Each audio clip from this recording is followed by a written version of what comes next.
আলিপুরদুয়ার জেলার আলিপুরদুয়ার ১ নং ব্লকের শালকুমারহাট মন্দিরে পুজো দিয়ে সোমবার আলিপুরদুয়ার ১ ব্লকে প্রচার শুরু করলেন আলিপুরদুয়ার লোকসভা কেন্দ্রের বিজেপি প্রার্থী মনোজ টিগ্গা। এদিন শালকুমার এলাকায় বিজেপি কর্মী সমর্থকরা বাইক র্যালি করে। এদিন আলিপুরদুয়ার ১ নম্বর ব্লকের একাধিক জায়গায় কর্মীরা সভা করেন মনোজ টিগ্গা। এছাড়া বিভিন্ন এলাকায় প্রচার করেন তিনি। মনোজ টিগ্গা জানান, কর্মী ও সমর্থকরা দারুণভাবে উৎসাহী, সবাই উৎসাহ উদ্দীপনার সাথে ময়দানে নেমে পড়েছেন।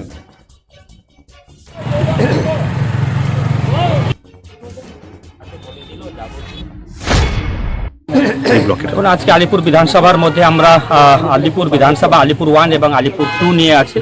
তো আমরা আজকে আলিপুরদুয়ার 1-এ আছি, তারপরে 2-তে যাব। তো এখানে অনেক সমস্যা আছে, রাস্তাঘাট, পানীয় জল, তারপরে বিশেষ করে যারা কৃষি কাজ করেন তাদের যে সারের অসুবিধা থাকে, কালো বাজারি হয় যখন আলু চাষ হয়, তারপরে পর্যাপ্ত মাত্রার এখানে মানে সেচের ব্যবস্থা নেই।